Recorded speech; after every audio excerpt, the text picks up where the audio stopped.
Well, it's beginning to pull away through the Gulf of Mexico and forecast to become a hurricane just before landfall. That happens late tomorrow night around midnight as it heads toward New Orleans. We're starting to see a lot of dry air getting entrained in this. We still have a couple of rain squalls to deal with, but really the worst weather was this morning and early afternoon, and things have slowly improved during the day.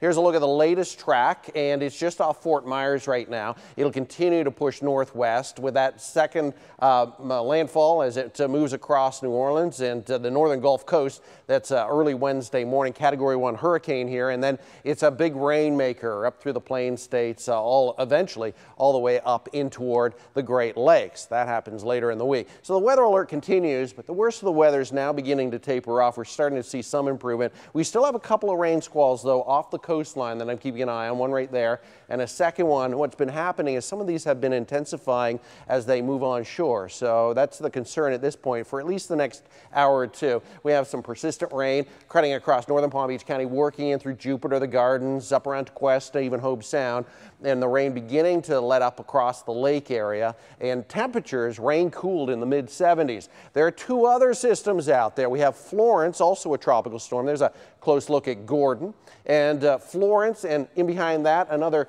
pretty significant tropical wave that now has a 40% chance of developing. Here's a look at Florence, and the tracks continue to get adjusted toward the west. The latest still has it as a tropical storm 4 to 5 days from now, but quite a bit closer to Florida than it was last week. So this is one, as I mentioned last week, it's one that we'll have to keep an eye on.